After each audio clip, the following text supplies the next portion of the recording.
सोलापुरात कायमस्वरूपी 100% डीजेवर बंदी आणावी या मागणीकरता गुरुवारी सोलापुरातील विविध 12 शाळा महाविद्यालयातील 2000 विद्यार्थी-विद्यार्थिनींनी तसेच नागरिकांनी रस्त्यावर उतरून डीजे मुक्त सोलापूरचा नारा दिला। डीजे मुक्त सोलापूर व्हावे याकरता गुरुवारी 7 रस्ता ते 4 हुतात्मा पुतळा या मार्गावर मानवी साखळी करण्यात आली।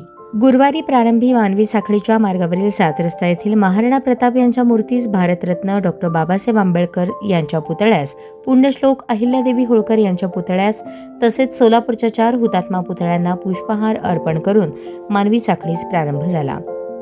या मानवी साखळीमध्ये संगमेश्वर महाविद्यालय, सुयश विद्यालय, Hindustani convent school, Rogers school, Mary B Harding school, Haribhai Devkaran प्रशाला, Jnanaprabodhini, Mangalvedhekar institute of management, Seva Sadan प्रशाला, सिद्धेश्वर प्रशाला अशा 10 शाळा आणि महाविद्यालये सहभागी झाली होती। 7 रस्ता येथून प्रारंभ झालेली मानवी साखळी रंगभवन, होम मैदान, डफरीन चौक, डॉ. बाबासाहेब आंबेडकर चौक मार्गे 4 हुतात्मा पुतळा परिसरापर्यंत तयार करण्यात आली।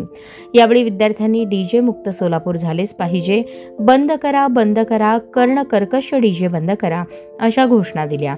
तसेच डीजे मुक्त सोलापूर झाले पाहिजे या मागणीचे फलक हाती धरले। भर पावसात रस्त्यावर उतरलेल्या विद्यार्थ्यांचे कौतुक केले।